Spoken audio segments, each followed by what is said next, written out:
जी नमस्ते। एक ही सवाल है, माहिम का तरबूज कौन? आपको आश्चर्य हो रहा होगा कि एकदम यही सवाल मैं क्यों पूछ रहा हूं। आपको बता दूं कि महाराष्ट्र की राजनीति में देवेंद्र फडणवीस जो मुख्यमंत्री है महाराष्ट्र के, उनके बढ़ते पेट के कारण उन्हें कुछ लोग तरबूज के नाम से पुकारते हैं। और तरबूज यह देवेंद्र फडणवीस के लिए जैसे उपनाम बन गया है। उनके विरोधी उनके ऊपर इसी भाषा में आलोचना करते हैं। इसलिए राज ठाकरे, जो कि देवेंद्र फडणवीस के अच्छे खासे मित्र थे, जो हर बार देवेंद्र फडणवीस से मिलने जाते थे या उन्हें मिलने बुलाते थे, वह राज ठाकरे भी इस तरबूज शब्द का प्रयोग करते नजर आए। उनके मोर्चा के पहले वाले दिन राज ठाकरे ने एक सभा ली और उस सभा में कहा कि लोगों ने वोट दिया केले को, चुनकर आया तरबूज, पहुंच गया तरबूज के पास वोट कैसे ट्रांसफर होते हैं, ईवीएम कैसे गड़बड़ करता है, यह बताने के लिए उन्होंने खुद को केला कहा तो देवेंद्र फडणवीस को तरबूज कहा। अब केला और तरबूज, इन दोनों शब्दों का इस्तेमाल कैसे होता है यह दुनिया को पता है। खास करके YouTube पर जो ऐसे वीडियो देखते रहते हैं उनको तो जरूर पता है। राज ठाकरे का कहना यह था कि लोगों ने वोट दिया केले को, मतलब राज ठाकरे की पार्टी को, चला गया तरबूज के पास, मतलब देवेंद्र फडणवीस के पास। मुझे सबसे एक ही बात पूछनी है, मुंबई के माहिम विधानसभा क्षेत्र का तरबूज कौन है? क्योंकि अगर राज ठाकरे के बेटे छोटे केले अमित ठाकरे को अगर वोट दिया गया और वो तरबूज के पास चला गया तो तरबूज कौन? मैं 2024 के विधानसभा चुनाव के आंकड़े आपके सामने रख रहा हूं। माहिम विधानसभा क्षेत्र में महेश सावंत चुनकर आए, जिन्हें 50,293 वोट हासिल हुए, जो 37.31% वोट थे, जो शिवसेना यूबीटी के उम्मीदवार थे। शिवसेना की तरफ से सदा सरवनकर दूसरे नंबर पर रहे, जिन्हें वोट मिले 48,897 और उन्हें 36.33% वोट प्राप्त हुए।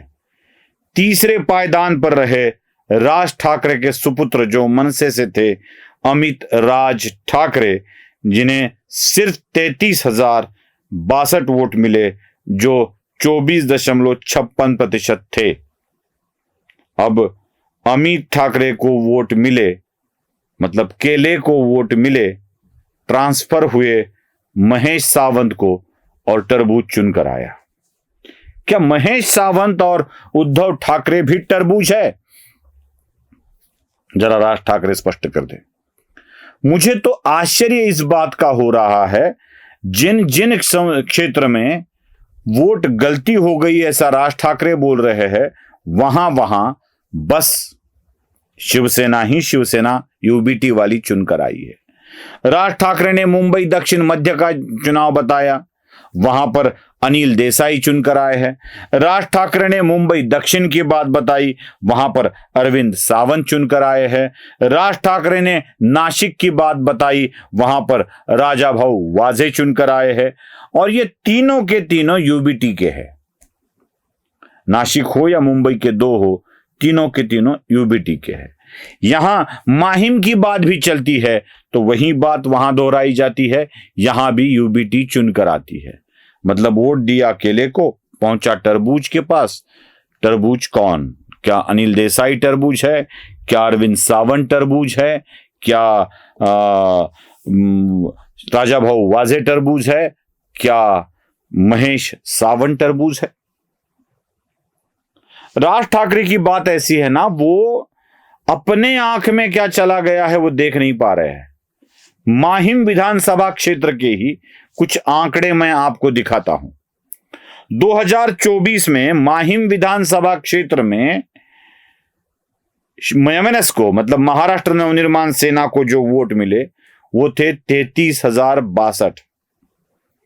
2019 में जो चुनाव हुआ उसमें संदीप देशपांडे रनर अप बन गए थे, सेकंड पोजीशन पे थे। अमित ठाकरे तो तीसरे नंबर पर चले गए। जब राज ठाकरे खुद का बेटा चुनाव लड़ता है तो तीसरे नंबर पे चला जाता है, और राज ठाकरे का कार्यकर्ता अगर चुनाव लड़ता है तो वो दूसरे पायदान पर रहता है, जिसको वोट मिलते हैं 42,690। अगर अमित ठाकरे और संदीप देशपांडे के वोटों की बात की जाए तो संदीप देशपांडे को अमित ठाकरे से 10,000 वोट ज्यादा प्राप्त होते हैं। मतलब बड़ा कौन, संदीप देशपांडे या अमित ठाकरे? मेरे ख्याल से तो संदीप देशपांडे ही बड़े हैं। चलो संदीप देशपांडे की बात छोड़ते हैं, उससे पहले 2014 और 2009 में यही सीट नितिन सरदेसाई ने लड़ी थी। नितिन सरदेसाई को 2014 में जो वोट प्राप्त हुए थे वो 40,350 है। मतलब यहां पर भी 13,000 ज्यादा नितिन सरदेसाई को अमित ठाकरे से। दूसरा कार्यकर्ता भी 13,000 वोट ज्यादा प्राप्त करता है। 2009 की बात अगर हम करें, आश्चर्य होगा आपको जानकर, माहिम विधानसभा क्षेत्र एमएनएस ने जीत लिया था। यही एक इकलौता चुनाव है जहां मनसे को भारी यश मिला था, 12 विधायक चुनकर आए थे। 2009 में इसी सरदेसाई को 48,734 वोट प्राप्त होते हैं। 48,734। मतदाताओं की संख्या कम, मनसे के वोट ज्यादा। पहले 2009 में 48,734, 2014 में 40,350, 2019 में 42,690 और 2024 में 33,062। धीरे धीरे धीरे घटते चले जा रहे हैं राज ठाकरे। अब कौन है माहिम का तरबूज? वोट दिया जा रहा है केले को, जा रहा है तरबूज के पास। अगर यही राज ठाकरे का सच है तो माहिम का तरबूज कौन है वो राज ठाकरे ही बता दे। शायद राज ठाकरे अपने ही कार्यकर्ताओं को संभाल नहीं पा रहे हैं। इसलिए मैंने पिछले एक मराठी के वीडियो में भी कहा था, जो भी अच्छे और बड़े लोग हैं, काम करने वाले लोग हैं, उनको बाहर का रास्ता दिखाई दिया जाता है। और राज ठाकरे की पार्टी में रहते हैं गूगल के आधार पर इंफॉर्मेशन देने वाले, जो वामपंथी होते हैं, और गूगल के आधार पर ही बात करने वाले लोग आगे बढ़ते जाते हैं। वहां जो रोज आते हैं, रोज नमस्ते करते हैं, वंदन करके जाते हैं, अभिनंदन करके जाते हैं, उन्हीं को स्थान मिलता है और कार्यकर्ताओं को धकेल दिया जाता है पीछे। यही एक कारण है कि मन से दिन ब दिन घटती जा रही है, और राज ठाकरे है कि इसको मानने के लिए तैयार ही नहीं है। उन्हें लगता है कि लोग उनके साथ है, लेकिन चुनाव की गड़बड़ियां उन्हें यश नहीं दिला रही है। सच ये है, गड़बड़ी की तो राज ठाकरे के आजू बाजू में ही है, जिसे राज ठाकरे ही पहचान नहीं पा रहे हैं। नमस्ते।